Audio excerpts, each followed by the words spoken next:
Okay, so for this lab, it's going to ask you to find the potential, kinetic, and total energy at the top of the track.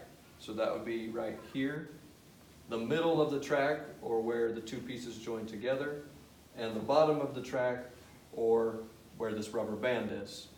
So for that, we're going to need several pieces of information.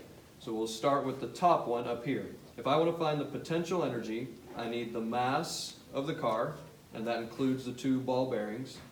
I need the height of the track, and I'm going to do the height above the lab table. We'll consider the lab table to be 0, or the ground. And gravity, and I'm going to treat gravity as 10. So to get the mass of the car, you're just going to use the scale that's sitting right here and measure it. Now that's going to be in grams, so you're going to need to divide it by 1,000 to get kilograms. So this is giving me maybe about 111 grams. So if I divide that by 1,000, that's roughly 0.1 kilograms. Then I'm also going to need the height above the lab table. So I can measure that with the meter stick like so. So 0's down here, and it's at 60 centimeters, or that's 0.6 meters. So for the mass, you'd have to divide by 1,000, but for the height, you have to divide by 100. So 111 grams becomes 0.111 kilograms, and 60 centimeters becomes 0.6 meters. So then I can just calculate mass times gravity, which is 10, times the height, 0.6, and I'll get a value. Now we're assuming at the top that it's stationary, so there's no kinetic energy. So the kinetic energy is 0, and the potential is just whatever you calculate it to be. Then you add those together, and that's your total energy.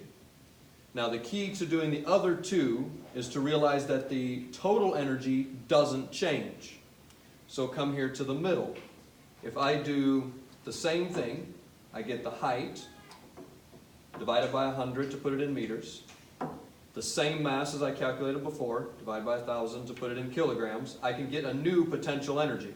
It will be lower than my original potential energy. So I can just take the total that I had from up here, subtract the potential, and that will give me the kinetic. And then I'll have all three, potential, kinetic, and total. Down here, I'll do exactly the same. Find the height, the mass, and gravity, and get the potential. Subtract that from the total, and that will give me the kinetic. And then I'll have all three, potential, kinetic, and total for the bottom. The last thing it's going to ask you to do is to find the velocity at the bottom. Once you have the kinetic energy, you have K, you have the mass M, and the equation is K equals 0.5 mv squared. And then I can just solve for V with my values for K and values for M. I'm actually not going to do the calculations because this would be a station that people are using, and I don't want to give away the answers. But that's roughly how you do it. If you need help, I can come around as you're working on it.